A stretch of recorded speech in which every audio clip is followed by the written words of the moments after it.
Imekuwa muhimu jioni ya leo tukutane hapa kuzungumza na kutoa direction ya chama katika kipindi hiki ambacho tunacho. Wote tulikuwa mahakamani na wote tunajua kinachoendelea kwenye taifa letu. Mwenyekiti wetu kwa niaba yetu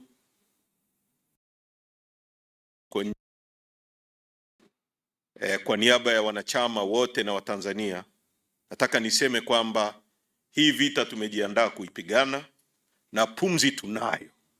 Samia anachotaka afanye na serikali yake, lakini sisi hatuko tayari kukata pumzi, hatuko tayari kupigia magoti uovu.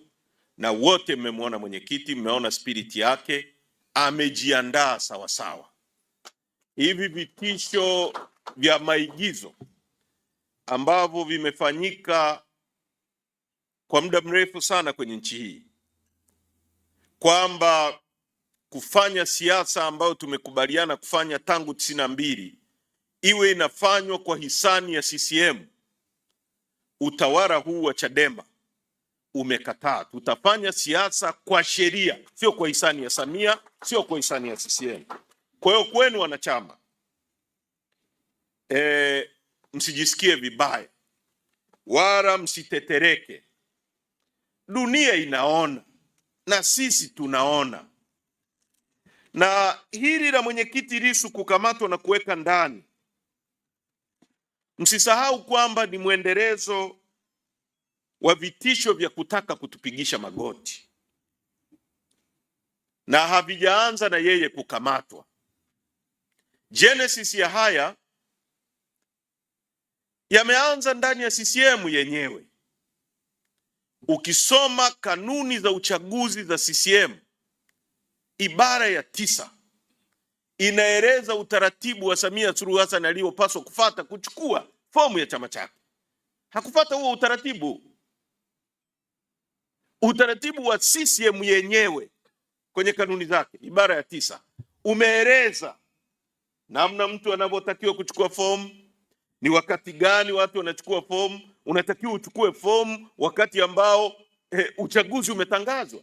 Samia Suluhu Hassan ameteuliwa na kupitishwa kuwa mgombea mwezi wa kwanza, bunge halijavunjwa, chama chake hakijatangaza uchaguzi. Baada ya kuwa amepitishwa, akaangalia nje huko, kompetita wake ni nani? Mwenyekiti Tundu Lissu. Anamuweza Tundu Lissu? Kwa hiyo nimkamate, nimweke ndani kwa kesi ambayo hata haikuwa planned. Ilikuwa ni kesi ya yeye kujirescue, apate utawala na utaka kwa njia zozote, by any means necessary. The end will justify the means. Akamkamata Lissu, amekaa naye. Watanzania walipo resist kwamba hatuwezi kwenda kwa uchaguzi huu, na kama mtakumbuka, sisi tulisema tangu mwanzo kwamba tuko tayari hata aongezewe muda wa kukaa madarakani ili mradi reforms zifanyike. Tulisema, na katika hilo tumekutana na watu wengi. Tumekutana na mabalozi, tulikutana na shura maimamu, tulikutana na Legal Human Rights Center, tumekutana na watu wengi, tumekutana na mzee Butiku wakiwa na mzee Warioba, kumweleza kwamba hatuko tayari tena. Tarehe 9 ambao mwenyekiti anakamatwa, siku hiyo hiyo ndio wakina Said Issa walisaini form za kukishtaki chama. Haya matukio hayajitokezi hivi hivi, ni matukio ambayo yako planned. Mtakumbuka kwamba wakati tunachaguliwa, licha ya kina Said Issa, msajili wa vyama vya siasa alisema hamtambui katibu mkuu. Mwezi mmoja tu baada ya kuchaguliwa, hatambui katibu mkuu. Sasa sisi tunawaambia pumzi tunayo, tutaenda nao wanavyotaka. Sasa nirudi kwenye kesi hii. Leo ni siku nyingine ambayo inathibitisha kwamba nchi hii inahitaji reforms za haraka, ya machafuko na watu kupoteza amani na nchi kuharibika kabisa. Ni nchi ambazo zimekuwa zikiongozwa namna hii kidikteta. Bunge hakuna. Bunge ni kikao cha CCM kilichoteuliwa na Samia Suluhu Hassan kwa yeye mwenyewe kupenda, kwa sababu mtakumbuka hata kwenye utaratibu wa chama chao kanuni za kiuchaguzi zilibadilishwa katikati ya mchezo. Watu wameshachukua fomu, wamesharudisha fomu za CCM.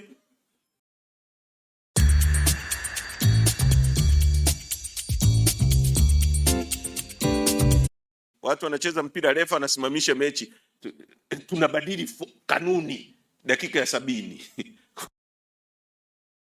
Inasema badala ya penalty kuchezwa ndani ya 18, hata mtu akichezewa faulu katikati ya uwanja ni penalty. Ndio kilichofanyika kwenye CCM, wakapitisha wanaotaka. Kwa hiyo bunge hatuna, ni kikao cha CCM kinacholipwa fedha za nchi. Security forces, polisi ndio hawa wanatuhumiwa kuteka, wanatuhumiwa kuumiza watu, wanatuhumiwa kudhuru watu. Security forces zote. Hata juzi nimeona kijana mmoja kule Arusha ameumizwa mpaka jeshi usu limefikia sehemu linaua watu, wanatesa wananchi, wanawavua nguo, wanawaraza kwenye miba. Ndio security organs za nchi. Mahakama ndio hii.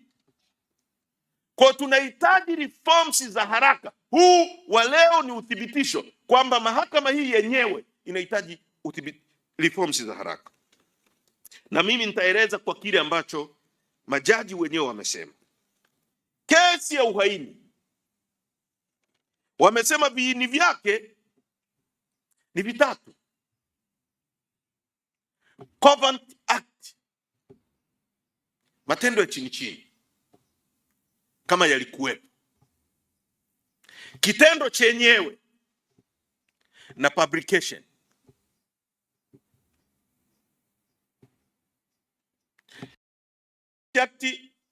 Hakukuwa na ubishani kwamba haikuwepo. Kitendo chenyewe cha uhaini cha kujaribu labda kupindua serikali hakikuwepo, hakukuwa na ubishani. Kilichokuwepo ni publication. Shahidi wao wa 17 anayeitwa P amekuja akasema Lissu sio aliye publish, ni yeye. Yeye ndo akichukua picha, yeye ndo aliye publish. Lissu sio mtu aliye publish kwenye mtandao, sio wa nini, wa Jambo TV. Sasa hiyo kesi inasimama kwa miguu gani? Hai.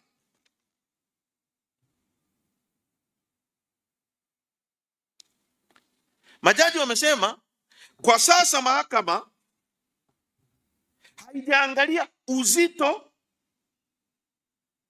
na kuaminika kwa ushahidi. Kesi ya criminal ambayo unatakiwa kuprove beyond reasonable doubt.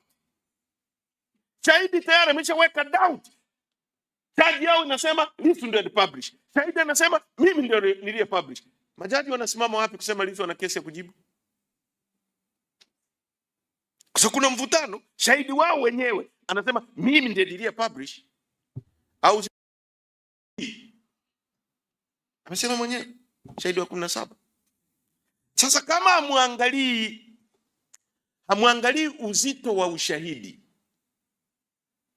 na kuaminika kwa ushahidi, mmeestablish vipi kwamba Lissu ana kesi ya kujibu?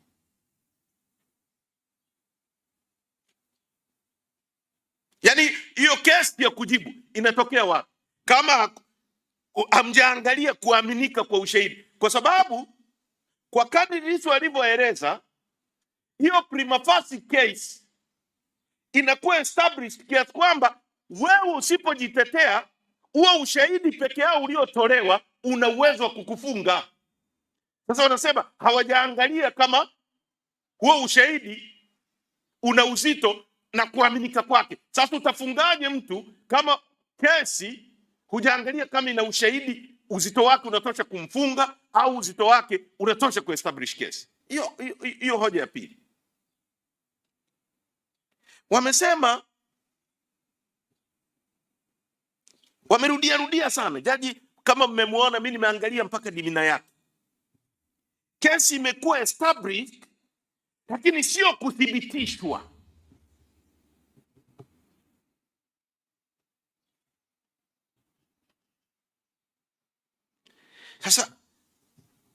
Sasa kama umeestablish kitu, Mwalimu Leitama ni mwalimu wa Kiingereza. Yaani unatenganishaje kuthibitisha na kuestablish? Kwa sababu ukiestablish, umeona unaweza kuthibitisha.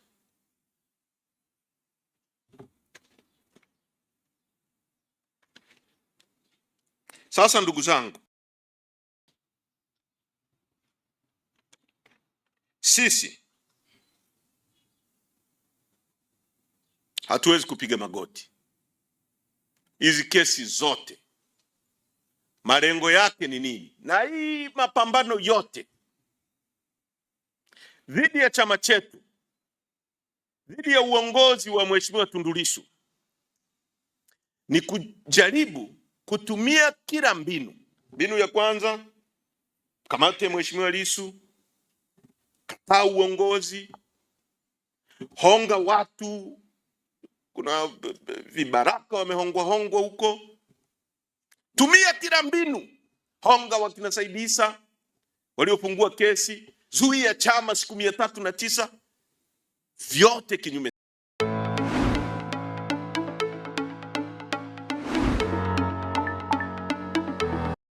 Historia ya nchi hii once and for all, watoto wetu, vijana wetu wa Tanzania wasije kuishi kwenye mfumo huu wa kijinga ambao mtu mmoja analala, anaamua upumue au ufe, ulale ndani usilale ndani, ulale nyumbani kwako usilale nyumbani kwako, mali ulionayo kama umepata kihalali ni ya kwako sio ya kwako, yeye akiiba ni halali. Yani mtu mmoja. Sisi huo mfumo taufai, tutapingana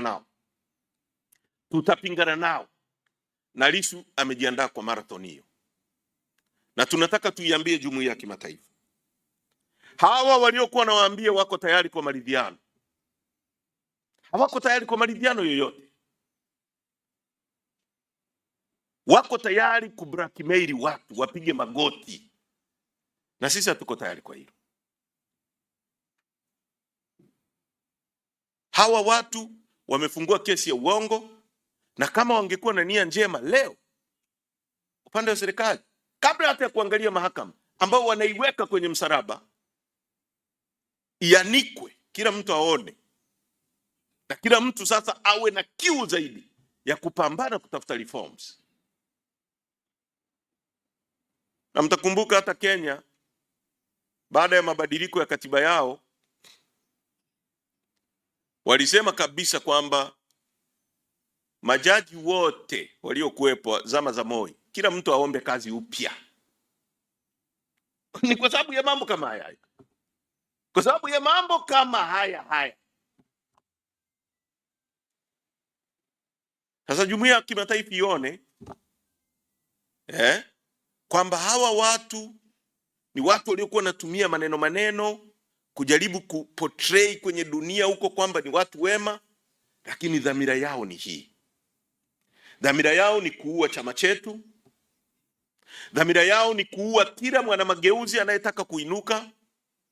Dhamira yao ni kutisha kila mtu, alafu wanakuambia sema kile tunachotaka.